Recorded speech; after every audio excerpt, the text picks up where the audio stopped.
I'm Jreviews, and today I'll be doing a review on these Jlab Gravity neckband adapter. This adapter is sold by Jlab. Came in this nice box. As you can see, I have all this tape and Jlab tape. Came in a little plastic case with an invoice, and inside the box you have a little plastic holder, and it comes with headphones. I already obviously used it. Just want to show you how it came. These headphones, and under that you have the micro charger cable.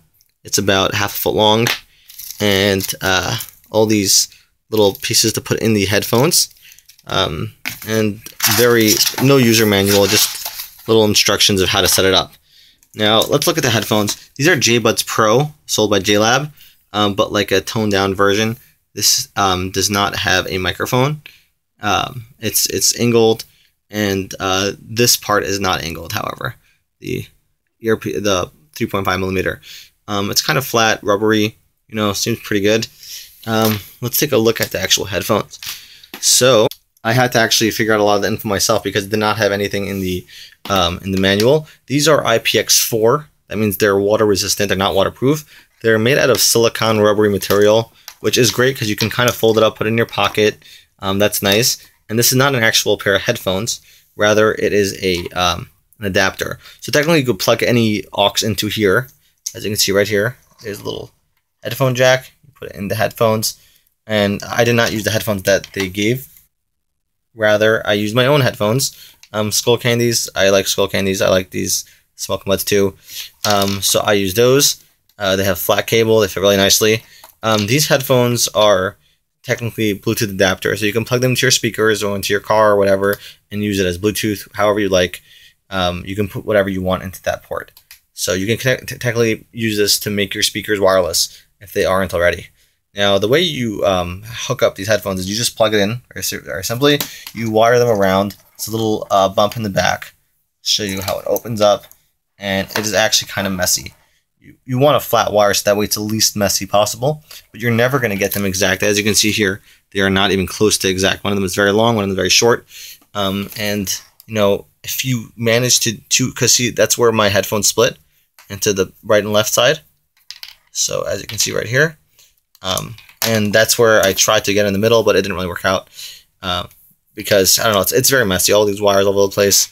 As you can see, I have this microphone here, which is completely useless because the headphone, adapter comes with a microphone in it, so you don't need to use one with a microphone. I just happen to use one. The actual material feels really nice on my neck because it's kind of sweat proof and it's rubbery. Thing is, sometimes it just gets kind of lopsided, like, on my neck it will just go like this or the other way around, and I'll have to readjust it. Sometimes I just see myself in the mirror, it's lopsided, so it's not so bad. I never really used a different pair that was this style, so I can't really complain. These ones are kind of rubbery, so they grip more or less. It's pretty light, I would say, and it's just a little bit annoying because of all the wires. Now, another thing is it's kind of messy, but there's nothing you can really do about that because it's clipped in. As you can see, the clips. You want a thinner cable, but it's kind of nice, except for the part where it gets lopsided. Sometimes I've never really used a different pair, so I don't really know. But other than that, it's nice. You can fold it up and put it in your pocket, and it's nice that it's rubbery and it's kind of light. It's pretty light. Now this Sound Sport has a straight cable. You want to use a straight cable rather than using a angled cable, because otherwise you're gonna end up having it even more complicated and bent than before. It's gonna be even worse. But you want to use this. So I tried this. The wire is a little bit thicker, and therefore it didn't fit into here. That was kind of the problem. As you can see, two cables are fit into here. It wouldn't fit. One cable here, it just wouldn't fit. And also, since I had this volume control, that already kind of messes up because it has to be perfectly in here. And also, the last problem was that this was too big and it was causing another bump. So I ended up using these Skull Candies. And again, the microphone here is kind of useless because there is a microphone built in. So the microphone is kind of useless because it has a microphone built in, and the microphone is on this side, on the right side, and on the left side is the battery and the charging port. As you can see here, charging port, and it's sideways, micro, regular, kind of waterproof because of that. You can see it's IPX or whatever. So it's kind of water resistant. It's called IPX4 splash proof, they call it. So it kind of has that material, so you can kind of tell On this side is the volume control and the play and pause, and the indicator 3.5 millimeter. This side probably has the battery and also has the battery charging port. Let's talk about the indicators and everything. I'm going to try to have this play for you so that way you can hear what it says.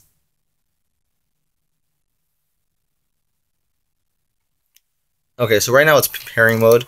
I don't think you're about to hear that, but what happens is when you hold down the power button for about 6 seconds, it goes into pairing mode. So you can pair it to your device the first time.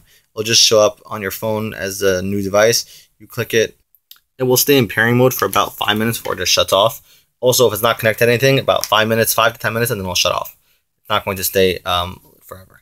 So the way you turn it off, after it's in pairing mode, you can just turn it off. That's the only thing you can do. You can't really connect it to anything because it's in pairing mode. So you hold it down for about 4 or 5 seconds and it'll turn off. Then you want to just turn it on regularly. You hold it down for about 3 seconds until the red light turns on, blue light, and there it's on. Now it'll blink twice, and then once it's connected, it will start blinking once. So now it's connected.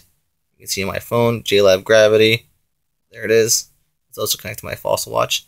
So now it's connected, it just blinks once. If it's not connected to anything, it blinks twice. If it's in pairing mode, red and blue.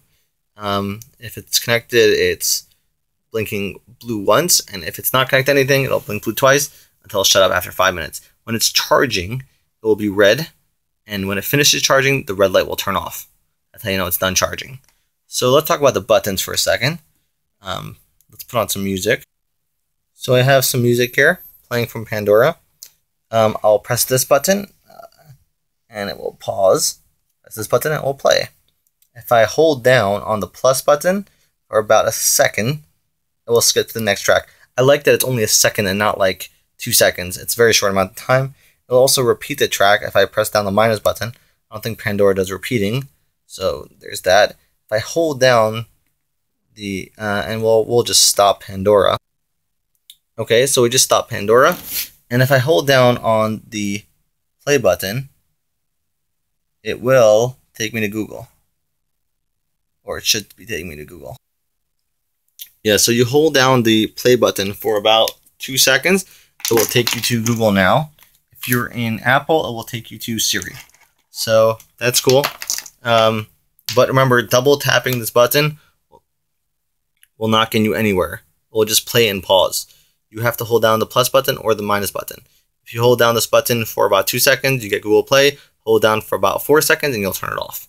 So watch as I turn it off. The light will turn red and then off. There we go. And it's disconnected. When you turn it on, the voice will say connected, and then if the or hello, and then the battery on, and then it'll let you know it's connected once it connects. And if you're out of range, it'll say out of range.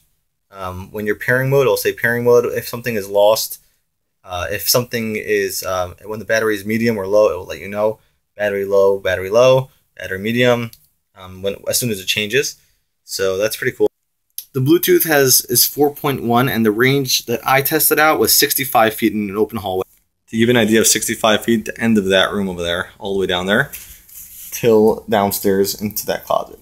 So that's pretty far. When I closed that door, all the way at the end of my hallway, I don't know if you can see, and that door in my closet, it was 55 feet. So, I mean, it was pretty far. When you turn on the headphones and the Bluetooth on your phone is on already, it will connect automatically. However, if you turn on the device and then turn on your Bluetooth, it might not necessarily connect. Meaning, I've had both of them on and them just not connecting for about an hour, and I have a Galaxy S5. So that was my test. I use a 2.4 amp charger, and it charges at about 3.4 hours. About 3 to 4 hours. The battery, and I use a 2.4 is basically the highest charger. And I use the battery for literally 13 hours, 45 minutes, playing music the whole time, taking phone calls and everything like that. And it was working well. The battery lasted for 13 hours and 45 minutes, which is pretty insane for me. I've tested a lot of batteries and stuff like that. It's pretty good. The microphone's pretty good. It picks up most of my phone calls. The sound quality is not that great that it emits. And there's also a bit of static when you're not connected to anything, which is a little bit annoying, but you can't really expect so much from these headphones. If it idles for 5 to 10 minutes and it's not connected, it will power down. I didn't see it on the box, but it's IPX4 certified, which means Google says protects from water splashing. I don't know. I like Jlab, the good customer service. So if you have any problems, you can send it in. They have 30 days return. So, you know, I did like, as a whole, I really like this product. It was great. I recommend it to people. It cost $40 when I bought it. You can probably get a deal if you look, but it's a pretty good piece. I would recommend it. Thank you for watching and have a great day.